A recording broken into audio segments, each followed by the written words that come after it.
Welcome back नाजरीन, clinic online में दोबारा खुशामदीद। बात हो रही है आज एक ऐसे मसले की जो कि है एक जरासीम की वजह से, और अक्सर लोगों को सारी ज़िंदगी पता ही नहीं चल पाता। वो जरासीम इतना ढीठ है कि वो अक्सर महीनों, अक्सर सालों, अक्सर दहाइयों तक आपके जिस्म में होता है, मेरे जिस्म में होता है, और हमें अंदाज़ा नहीं होता। और वो उसके बाद कहीं जाके अलामतें आ रही होती हैं, और ऐसा फिर इंसान को तबाह बर्बाद करता है कि सिलसिला ना सिर्फ स्किन से शुरू होता है बल्कि उसमें नर्व्स, उसमें मफलूजियत तक शामिल हो जाती है। बात करें आप जज़ाम के हवाले से, लेप्रेसी के हवाले से, जिसको हम कोड़ भी कहते हैं और हैंसन डिजीज़ भी कहते हैं। इस हवाले से हमारे साथ मौजूद हैं डॉक्टर जावेद वसीम साहब। और डॉक्टर साहब, अगर आपकी इजाज़त हो तो हमारे साथ एक कॉलर हैं, सीमा साहिबा। अस्सलाम वालेकुम सीमा साहिबा। वालेकुम अस्सलाम, कैसे हैं डॉक्टर? मैं बिल्कुल ठीक हूँ, आप खैरियत से हैं? जी अल्हम्दुलिल्लाह, जनाब। शुक्र है। अच्छा डॉक्टर साहब, सबसे पहले तो आप ये बताइएगा आप कहाँ बैठते हैं? मुझे आपका भी नहीं पता कि आप कहाँ बैठते हैं, आपसे कैसे मीटिंग हो सकती है? आप एक काम कीजिए, मैं थैंक यू जी, मैं ये करूँगा कि फ़ेसबुक पे जो क्लिनिक ऑनलाइन की साइट है उसमें अपनी तमाम लोकेशंस और कॉन्टैक्ट नंबर दे दूँगा आज, ठीक है? ठीक है सर, थैंक यू सर। और हुक्म? जी सर, बस कुछ कोई हुक्म नहीं है, बस यही है कि आपका बहुत अच्छा टॉपिक है, लेकिन सर आप जिस तरह खुद बता रहे हैं कि इसके क्या सिम्टम्स होंगे, कैसे हम इसको प्रिवेंट कर सकते हैं, क्या कर सकते हैं क्या नहीं, बस मेरा यही सवाल है ताकि हमें बिल्कुल सही इन्फॉर्मेशन मिल जाए। ज़्यादा से ज़्यादा सर आप कॉल इस पर ड्रॉप करके ज़्यादा से ज़्यादा जितना ये इन्फॉर्मेशन दे सकते हैं सर, इवन कि आप जो तस्वीरें कह रहे हैं दिखाने के लिए वो भी ज़रूर दिखा दें। ठीक है जी, थैंक यू सो मच, बहुत शुक्रिया। डॉक्टर साहब, अलामतें बात हो रही थी कि आपने कहा ये दाखिल होता है, और मेन जो एंट्री है वो है बहती हुई नाक। बुनियादी तौर पर जो इसके फैलने की वजह या सोर्स है या जरिया है वो नेजल ड्रॉपलेट्स या नाक से जो पानी। अच्छा, ये पिक्चर्स डॉक्टर साहब कुछ हैं, ये जुज़ा के हवाले से। बिल्कुल, ये इनमें नर्व की ख़राबी की वजह से, नसों की वजह से टिश्यू गलने शुरू हो जाते हैं। आज़ा इनके क्या हुआ इनके पाँव में? ये एक मेजर डिसेबिलिटी होती है कि सेकेंडरी इन्फेक्शन की वजह से, जरासीम की वजह से सेकेंडरी इन्फेक्शन इनके टिश्यू गलने शुरू। ये नाक का बासा मैंने आपको बताया था ना कि नाक के बासे की हड्डी कम हो जाती है। लेप्रेसी, सलूट ऑफ लेप्रेसी ये नाक खास तौर पे कहलाती है। हाथों में इसके देखें ये डिफॉर्मिटी डेवलप हो जाती है ना, और ये सब इन्फेक्शन की वजह से उंगलियां गल जाती हैं, गिरती नहीं। लोगों में एक तासुर है कि गल के गिर जाते, ऐसा नहीं होता, लेकिन हड्डियां गल जाती हैं। और नाक का बासा और ये उंगलियां इसके खास पहचान है। नाक का बासा दुनिया में लेप्रेसी की खास, नाक का बासा कार्टिलेज का ख़त्म होना क्लासिकल साइन है लेप्रेसी की, एक उसके तौर पे अलामत के तौर पे पेश की। मैंने आपको बताया था कि एक पैच है, हाइपोपिगमेंटेड पैच है, ये 6 महीने तक ऐसे ही रहेगा, ना बढ़ेगा ना घटेगा, और इसमें आप पेन कुछ लगाए, इसमें कोई हसासियत नहीं होगी। ये किसकी अलामत है? वरना ये एक्जिमा भी समझा जा सकता है। ये उसी तरह की अलामतें हैं जिन पर आपको निशान नज़र आ रहा होगा, काला सा निशान है।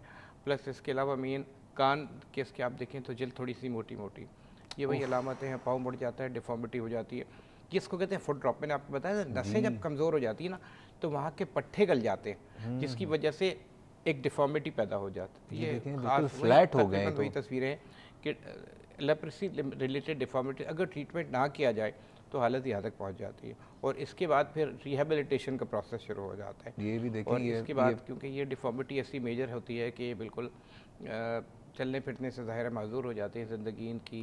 बिल्कुल इस तरह ये जो निशान आप देख रहे हैं लेप्रेसी की ख़ास पहचान है। इसको आपके नाज़रीन गौर से देख लें। ये एक्जिमा भी हो सकता है, ये सोराइसिस भी हो सकता है, ये फंगल इन्फेक्शन भी हो सकता है। लेकिन अगर ये अलामत तकरीबन महीनों तक यही मौजूद है, ना घट रही है ना बढ़ रही है, और ख़ास तौर पे इसके अंदर कोई हसासियत नहीं है, सुने तो एक ख़ास तौर पर लेप्रेसी की अलामत मौजूद है। ये उंगलियाँ के गलने की आपके देखें अलामत है, तकरीबन वही सारी तस्वीरें हैं कि उंगलियां गल जाती हैं उसकी वजह से, इन्फेक्शन की वजह से।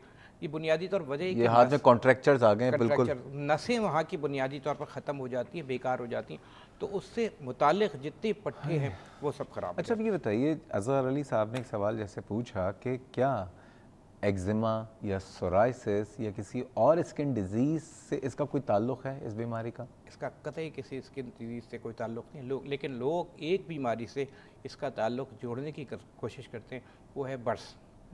बर्स जो सफ़ेद विटिलाइगो, उसको अक्सर लोग कोड़ समझते हैं, उसको अक्सर लोग कंटेजियस प्रॉब्लम। उसमें भी सफ़ेद धब्बे होते हैं जी, उसमें भी सफ़ेद धब्बे हो जाते हैं? भी बिल्कुल दूधिया सफ़ेद धब्बे होते हैं, इसमें दूधिया सफ़ेद धब्बे नहीं होते। अच्छा, इसमें हाइपोपिगमेंटेशन होती, उसका रैश का कलर निस्बतन आम जल्द से कम होता है, हल्का होता है। लेकिन सफ़ेद लोग, ये ख़ास तौर पर, ये बुनियादी तौर पर आपके नाज़रीन को बताना चाहता हूँ, मेरे पास बहुत सारे ऐसे सवाल आते हैं कि बर्ड्स को वो लोग कोड़ समझते हैं, उनके पास कोई ड्राइवर है, कोई मुलाजिम को भेजते हैं कि कंटेजियस तो नहीं है, ये बहुत ज़्यादा आम हालात में होता है। अच्छा।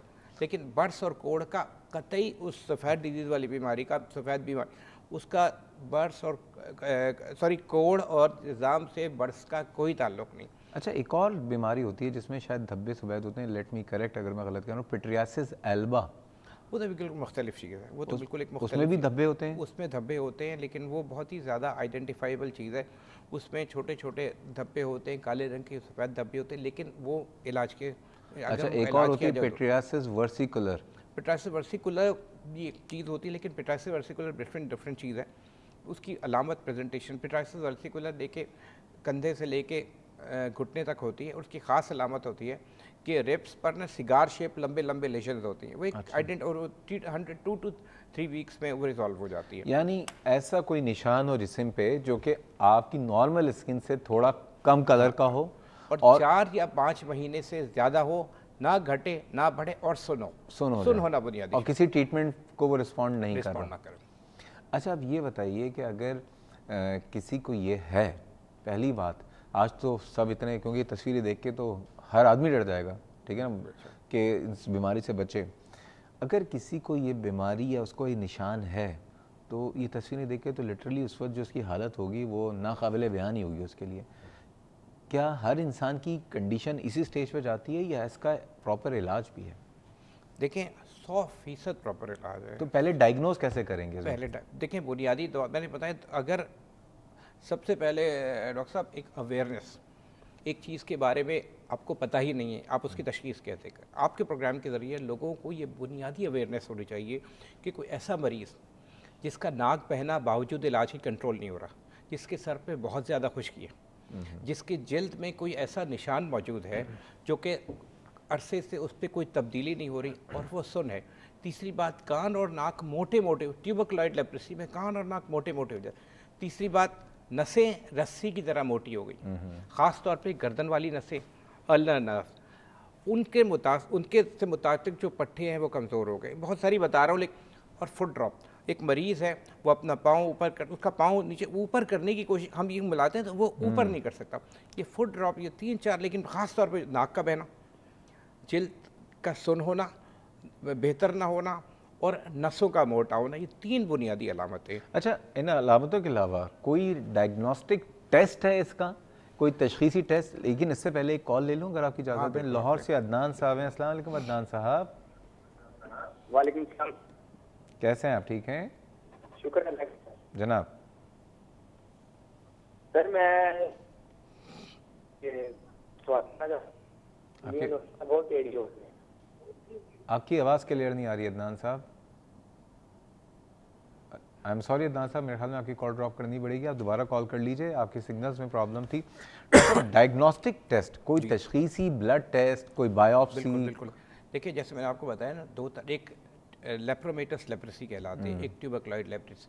लेप्रोमेटस लेप्रेसी में बहुत ज़्यादा एक simple AFP test, acid fast bacilli test, जो हम ट्यूबरकुलोसिस के लिए करते हैं। ट्यूबरकुलोसिस में तो बलगम का टेस्ट करते हैं। बलगम का यूजुअली नहीं करते, यूजुअली नेजल सिक्रीशन, लेकिन नहीं मतलब ट्यूबरकुलोसिस में तो बलगम का करते हैं। ट्यूबरकुलोसिस, लेकिन एक एसिड फास्ट बेसिलाई भी होता है। आपने ब्लड निकाला, उसका बलगम का एसिड फास्ट बेसिलाई कर ले, ब्लड कर ले, इसके लिए क्या करें? एसिड फास्ट बेसिलाई की मौजूदगी इस बात की अलामत है कि इसको लेप्रेसी है। इसकी नाक की सिक्रीशंस लेंगे, नेजल सिक्रीशन ले लें, बलगम ले लें, लेकिन दूसरी जो किस्म है जो ट्यूबरकुलोसिस टाइप, उसमें जरासीम बहुत कम होते हैं। अच्छा। उनको क्लिनिकल अलामात पर पहचाना जाता है कि अगर कोई ऐसा आदमी है, ख़ास तौर पे एक आदमी ऐसे एरिया में रह रहा है जो एंटीबे के, जैसे बल्तिस्तान में, सवात में, उसके सराउंडिंग में मौजूद है और वो प्रेजेंटेशन करता है कि नाक बह रही है, आँख कमज़ोर हो गई है, एक पैच उसके पड़ा हुआ है, कान मोटे मोटे हो गए, तो उसकी अलामत से पहचाना जाता है और उसके इलाज शुरू कर दिया जाता है कि जितनी जल्दी 100% ट्रीटेबल है। अच्छा। और 1 महीने के इलाज के बाद वो इन्फेक्शन फ्री हो जाता है। बाद में प्रोसेस चलता रहता है। इलाज क्या है मैं आपसे जानना चाहूँगा और मजीद बचाव के लिए क्या करें, लेकिन वाक एंड से कॉलर हैं गुलाम सरवर साहब। अस्सलाम वालेकुम।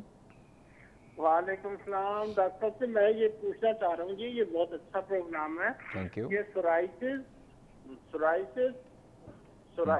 एक्जिमा और जज़ाम में फ़र्क क्या है? मेरी मिसेज हैं, वो बड़े अरसे से ये स्किन की बीमारी में है और बहुत बड़े बड़े किन पैसे से हम इलाज करा सकते हैं। ना तो वो अग्जीमा है ना वो जजाम है। ये सोराइटिस के बारे में एक होमियो वाले ने हमें बताया है, तो काइंडली जरा इसको भी अगर आप बिल्कुल दें और इसके बारे में कुछ बता दें कि हम क्या करें। बिल्कुल जी, बिल्कुल। और जबकि रिपोर्ट सारी ठीक है। डॉक्टर साहब कुछ पूछना चाहेंगे आप इनसे? नहीं, ठीक है, बहुत शुक्रिया गुलाम सबर साहब। अभी डिस्कस कर लेते हैं कि इनका आपस में कोई रिलेशन है या नहीं है और इसको कैसे डिफ्रेंशिएट किया जा सकता है। मज़ीद बातें करेंगे अगले हिस्से में, हम बात करेंगे इलाज के हवाले से और बचाव के हवाले से। लेकिन जा रहे हैं छोटे से ब्रेक पे, हमारे साथ रहिएगा।